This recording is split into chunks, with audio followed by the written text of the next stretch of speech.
अवधि भैया, आप लोग को एक सूचना देना चाहते हैं।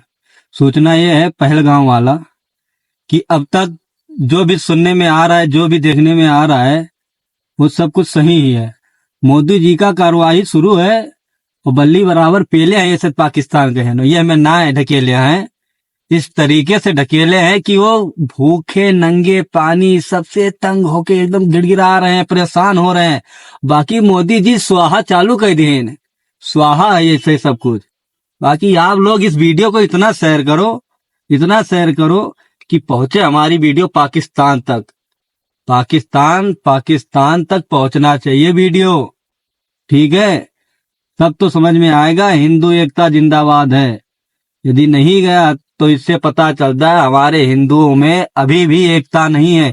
यदि एकता नहीं है तो ऐसे मरोगे कटोगे, बचा कोई नहीं सकता है। और जब तक एकता रहेगी तब तक कोई ना हाथ लगा पाएगा। कहावत नहीं है,